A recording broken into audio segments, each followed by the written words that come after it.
Assalamualaikum. Selamat pagi. Hari ni 30 hari bulan 5 2026 bersamaan dengan 13 Zulhijjah 1447 Hijrah. Selamat hari keamatan dan selamat menyambut hari gawai. Gawai Dayak. Gawai Kadazan dusun kan. Jangan mabuk ketika memandu kawan-kawan. Yang mana berkorban tu selamat berkorban. Berkorban apa saja. Jangan korban jiwa dan raga. Untuk negara tak apa. Kalau pasal hari raya ni tak perlu. Rasa aku. Perlu korbankan haiwan ternakan je. Kalau statement lebih-lebih tu mengarut nama dia. Harta atau nyawa tu bukan untuk orang. Yang macam statement Pak Usuk dengan Ustaz Ahmed ni kan. Yang pasal hari apa benda dia serang. Hari kena serang apa benda 3-4 kali tu. Pasal mozek dekat rumah, dekat taman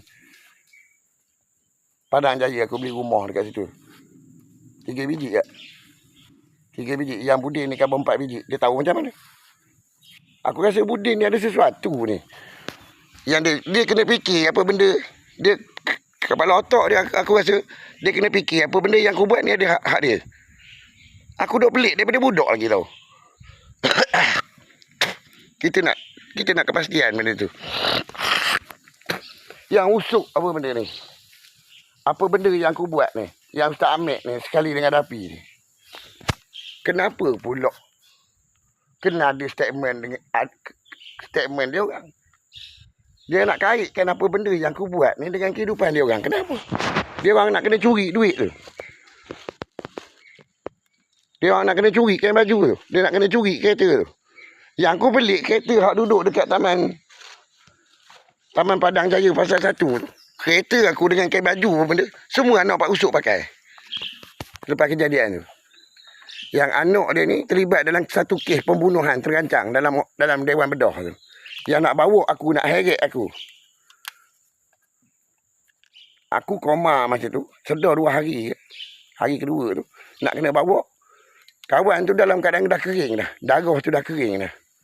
Dia bedah perut kawan tu. Dia buat cerita, dia buat sihir pula seolah-olah. Dia nak buat cerita dekat situ. Aku ada dekat situ. Padahal kawan tu demam denggi je. Aku duduk dekat rekod office lagi tu. Aku cari benda tu. Maklumat tu. Ni nak kongsikan pada orang ramai ni. Yang nak kemar bedah, Dewan Bedah.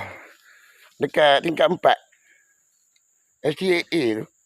Kawan tu demam denggi je.